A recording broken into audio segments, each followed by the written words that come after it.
అదే RTV app వార్తల్ని క్షణాల్లో చదివే అవకాశం ఉంటుంది. ఒక న్యూస్ పేపర్, ఒక టెలివిజన్ ఛానల్ మీ చేతుల్లో ఎప్పుడు ఉంటాయి. చంద్రగిరి నియోజకవర్గంలో రాయల్ చెరువులో ఏదైతే డ్రాగన్ బోట్ రేస్ను ప్రారంభించారు ఎమ్మెల్యే పులివర్తి నాని. ఇది ఏదైతే డ్రాగన్ బోట్ క్రీడలు అన్నది విశాఖపట్నానికే పరిమితమైనటువంటి డ్రాగన్ బోట్ని చంద్రగిరి దాకా తీసుకొని వచ్చినటువంటి నాని గారి వాళ్ళు దాన్ని స్టార్ట్ చేశారు. మనతో పాటు ఎమ్మెల్యే గారు ఉన్నారు. ఇప్పుడు ఏదైతే విశాఖపట్నంలో నిర్వహించేటువంటి క్రీడల్ని చంద్రగిరి దాకా తీసుకొని వచ్చారు. ఏ రకంగా చూడాలి, ఏ టీంలు ఇక్కడ పార్టిసిపేట్ చేయబోతున్నాయి, ఇక ఏ డిస్ట్రిక్ట్ నుంచి వస్తుంది? అంటే ఇక్కడ అభివృద్ధికి నిదర్శనం వైజాగ్ నుంచి ఇక్కడికి వచ్చింది చంద్రగిరి కంటే ఆ మూల ఈ మూల, జిల్లా ఆ లాస్ట్, ఈ జిల్లా ఈ లాస్ట్. అంటే తెచ్చామంటే దీనికి కారణం మా పెద్ద సీఎం గారు చంద్రబాబు నాయుడు గారు, మన డిప్యూటీ సీఎం పవన్ కళ్యాణ్ గారు, ఐటీ శాఖ మంత్రి లోకేష్ బాబు గారు వల్ల మేము ఈరోజు చేయగలుగుతాం. ఇంకా రెండోది, ఇక్కడ పాల్గొనే క్రీడాకారులు ఏపీకి సంబంధించిన క్రీడాకారులు 25వ తారీఖు నుంచి పాల్గొంటున్నారు. వాళ్ళు ఇక్కడ ట్రైనింగ్ అయిన తర్వాత రేపు 3వ తారీఖు నుంచి ఢిల్లీలో జరిగే 3 నుంచి 6 వరకు ఢిల్లీలో జరిగే దాంట్లో నేషనల్స్లో పాల్గొంటారు. అది నేషనల్స్లో ఓకే అయిన తర్వాత వాళ్ళు చైనాలో మళ్ళీ త్రూఅవుట్ ఇంటర్నేషనల్కి సంబంధించింది జరుగుతుంది. దాంట్లో పాల్గొనే విధంగా తర్ఫీజ్ ఇక్కడ ఉన్నటువంటి ప్రదీప్ గారి ఆధ్వర్యంలో కోచ్లు అన్ని కూడా చేస్తున్నారు. అంటే ఒకటి ఈ రోజు క్రీడా వ్యవస్థకి నారా లోకేష్ బాబు గారు ఆ రోజు మాట ఇచ్చిన ప్రకారం యువతకి అన్ని రంగాల్లో ముందుకు తీసుకుపోతాను, ఇది ఒక నిదర్శనం. అదే నేను ఎమ్మెల్యే గెలిచినాక చంద్రగిరి నియోజకవర్గాన్ని అభివృద్ధికి తీసుకుపోతాను అనే దానికి ఇది ఒక నిదర్శనం. 6 నెలల్లో ఇది ఒక నిదర్శనం. ఇంకోటి అనుకోవచ్చు, ఏదో మామూలుగా మాట్లాడుతూ ఉంటారు క్రీడలు చేస్తే ఏమొస్తుందని. ఈ రోజు చేసేటువంటి యువతకి దీంట్లో కానీ సక్సెస్ అయితే వాళ్ళందరికీ కూడా నేవీలో కూడా ఉద్యోగాలు ఇస్తున్నారు. ఇక్కడ సంబంధించిన ఈ చంద్రగిరి నియోజకవర్గం ఆర్సీపురంలో సంబంధించిన ఒక మారుమూల ప్రాంతంలో ఒక బీసీ సోదరుడు కొడుకు విఘ్నేష్ అనే అబ్బాయి కూడా నేషనల్కి, గణేష్ అనే వ్యక్తి కూడా, గోపి వాళ్ళ అబ్బాయి, విజయ్ వాళ్ళ అబ్బాయి గణేష్ కూడా నేషనల్ సెలెక్ట్ అయ్యి నేషనల్కి వెళ్తున్నాడు. అంటే దీనికి కారణం అంటే ఇక్కడ ఉండే టీము, ఇక్కడ ప్రదీప్ గారి యొక్క కృషి. మా వెనకాల సార్ ఇట్లా చేస్తే బాగుంటుందని 4 సార్లు చెప్పి మాతో పాటు కృషి చేస్తూ, అదేవిధంగా శాప్ చైర్మన్ రవి కానీ, అదేవిధంగా క్రీడా శాఖ రామప్రసాద్ రెడ్డి గారు కానీ అందరూ చేశారు.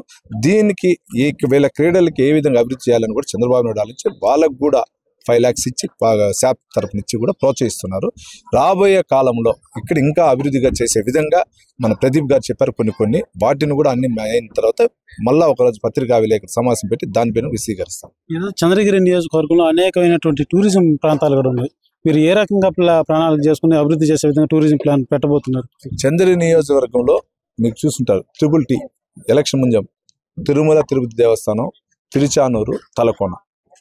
ఆల్రెడీ తిరుమల తిరుచానూరు బాగుంది. తలకోన కూడా తొందరలో దానికి సంబంధించింది కూడా వేస్తున్నాం, అది కూడా సక్సెస్ అవుతుంది. దీన్ని చేస్తూ గుళ్ళు ఉన్నాయి మనకి సంబంధించినట్టు. చంద్రగిరిలో మూలస్థానం గుడి ఉంది, అక్కడే గంగమ్మ తల్లి ఉంది, మన మంగాపురం గుడి ఉంది అమ్మ తల్లి, పాకాల ఓట్ల వారి సుబ్రహ్మణ్య స్వామి గుడి ఉంది. మనకి త్రూఅవుట్ అంటే మనం తిరుత్తని షోలింగర్కి వెళ్తారు. మన జిల్లాలో ముఖ్యంగా ఈ పక్క ఉండే దీంట్లో అందరూ కూడా సుబ్రహ్మణ్య స్వామి గుడి అంటే పాకాలకు వస్తారు చాలా వరకు. అటువంటి వాటిని అభివృద్ధి ఆల్రెడీ డబుల్ రోడ్ జరిగింది, వర్క్ స్టార్ట్ అవుతుంది, అభివృద్ధికి తీసుకుని వెళ్తున్నారు. చంద్రగిరి రాయలసీమలోనే ఈ రాయల చెరువు లాంటి ఆహ్లాదకరమైన ప్రదేశం కావచ్చు, ఇంత పెద్ద చెరువు కావచ్చు, ఎక్కడా లేదనే చెప్పాలి. ఎందుకంటే అంత ఆహ్లాదకరంగా ఉంటుంది, అంత చారిత్రకమైనటువంటి చరిత్ర కూడా ఈ రాయల చెరువుకు ఉంది. గతంలో ఈ యొక్క చెరువు కట్ట మీద అనేక కొన్ని సంఘటనలు కూడా చూసాం. ఏదైతే చెరువు కట్ట విషయం కావచ్చు, దీని యొక్క అభివృద్ధి పరంగా కావచ్చు, ఇక్కడ స్పోర్ట్స్ మరిన్ని నిర్వహించే విధంగా అయితే మీరు చర్యలు చేపట్టబోతున్నారు. 100% రాయల చెరువు కట్ట అనేది లీకేజ్ లేదండి. ఊరికే అతన పబ్లిసిటీ కోసం, ఆ రోజున్న పాలకుల పబ్లిసిటీ కోసం మామూలుగా మనం కూడా చూస్తుంటాం.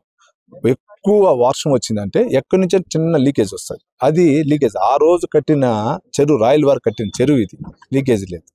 ఇది చిన్నది ఉంటుంది, దాన్ని అన్నిటి కూడా చేస్తాం. అభివృద్ధికి రాయల చెరువు మేము వేరే ఒక ప్రణాళిక వేసుకున్నాం, దాని ప్రకారం చేస్తాం. 100% సక్సెస్ అవుతుంది. స్పోర్ట్స్ పరంగా ఇంకే రకమైనటువంటి క్రీడలు ఇక్కడ ప్రవేశపెట్టబోతుంది? నేషనల్ కాంపిటీషన్ కూడా ఇక్కడ తెస్తా ఉన్నామండి. ప్రదీప్ గారు చెప్పారు, కోచ్లు అందరూ కూడా నేషనల్ కప్ నెక్స్ట్ ఇయర్ ఇడిగే తెస్తాం. ఈ లోపల ఇక్కడ కొన్ని చిన్నవి ఉన్నాయి, అన్ని క్లీన్ చేసి చాలా పర్యాటక రంగంగా ఈ రాయల చెరువును అభివృద్ధి చేస్తాం. మీరు అభివృద్ధి చేస్తూనే ఉంటున్నారు. ప్రతిపక్ష నాయకులేమో 6 నెలలకే ప్రజల చేత చీకొట్టించుకున్నారనేసి ఎద్దేవా చేస్తున్నటువంటి పరిస్థితి. దీన్ని పొలిటికల్గా మీరు ఏ రకంగా చూస్తారు? మీరు చూస్తుంటారు, వారి యొక్క సోషల్ మీడియా తప్పించి ఎక్కడ 1-2 విషయాలు నాకు తెలియకుండా జరగచ్చు, నేను దాన్ని ఒప్పుకుంటా. కానీ వాటన్నిటిని కూడా మా నాయకులు ఉండొచ్చు, మా కార్యకర్తలు ఉండొచ్చు, అంటే ఎన్డీఏ కూటమి అందరూ కూడా ఎక్కడ పొరపాటు జరిగిందో తీసుకొని వాళ్ళు మార్చుకోవడం జరిగింది. మీరు చూస్తుంటారు, గతంలో కూడా ఎలక్షన్ ముందు చెప్పా, మనం తిరునాళ్ళకి కానీ సినిమా థియేటర్లు కాడిపోయినప్పుడు పిట్ ప్యాకెట్లు కొడతారు. పిట్ ప్యాకెట్ కొట్టినోడు మన పక్కనే నుంచొని వాడే దొంగ దొంగ దొంగ నరుస్తూ ఉంటాడు. ఆ విధంగా అతని అవినీతి చేసి అతని అవినీతి కంపు ప్రజలకు తెలిసిపోయేసరికి ఏ విధంగా చెప్పాలని లేదు, ఎదుటోని పెనేస్తున్నాడు.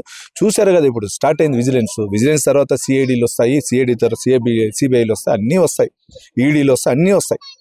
ఎవరు అవినీతి చేసినారనే దానికి ఆ రోజు వస్తాయి. ఇప్పుడు జస్ట్ విజిలెన్స్, నెక్స్ట్ సిఐడీలు ఉన్నాయి, నెక్స్ట్ సిబిఐలు ఉన్నాయి, ఈడీలు ఉన్నాయి, అన్నీ వస్తాయి, అన్ని సాక్ష్యాలు ఉన్నాయి.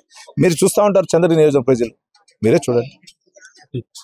ఏదైతే రాయల చెరువు నిర్వహిస్తున్నటువంటి డ్రాగన్ బోట్ క్రీడల్లో ఇది యువత అంతా కూడా బాగా పాల్గొనాలి. ఇది ఉద్యోగ అవకాశాలకు కూడా మెండుగా ఉండేటువంటి పరిస్థితులు ఉంటాయి కాబట్టి రానున్న రోజుల్లో మరింత స్పోర్ట్స్ నిర్వహించే విధంగా అయితే ప్రణాళిక రూపొందించాం. దాని విధంగానే అభివృద్ధి పదంగా కూడా నడిపిస్తామనేసి కూడా పులివర్తి నాని గారు తెలియజేస్తున్నటువంటి పరిస్థితి.